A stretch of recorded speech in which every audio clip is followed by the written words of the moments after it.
ഈ നവജാത ശിശുവിൻ്റെ അസ്ഥി തന്നെയാണോ അല്ലെങ്കിൽ മനുഷ്യശരീരത്തിൻ്റെ ഭാഗം തന്നെയാണോ ഇത് ഉറപ്പിക്കാൻ ഇതുവരെ കഴിഞ്ഞിട്ടില്ല. 2 കഷ്ണങ്ങൾ ലഭിച്ചുവെന്ന ഒരു പ്രാഥമികമായ വിവരം നമുക്ക് ലഭിക്കുന്നുണ്ട്.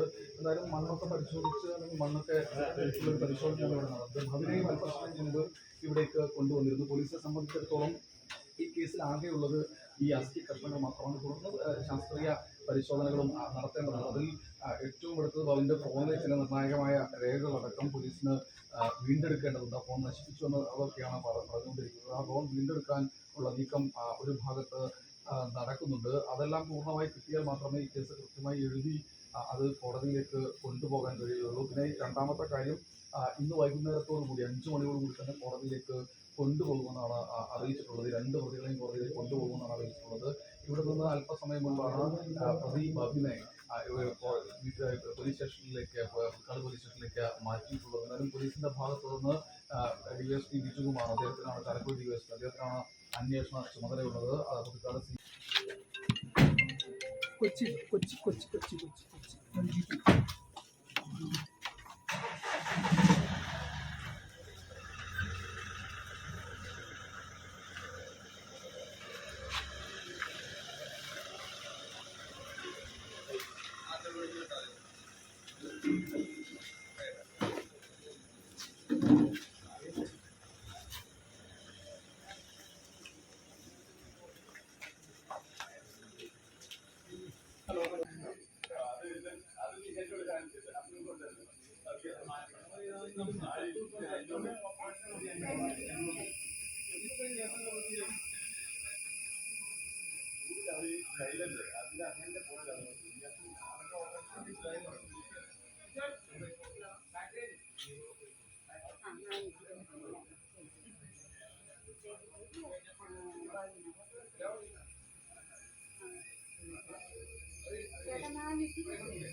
സോറി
ഫ്രെയിം ഓഫ് ചെയ്തോ?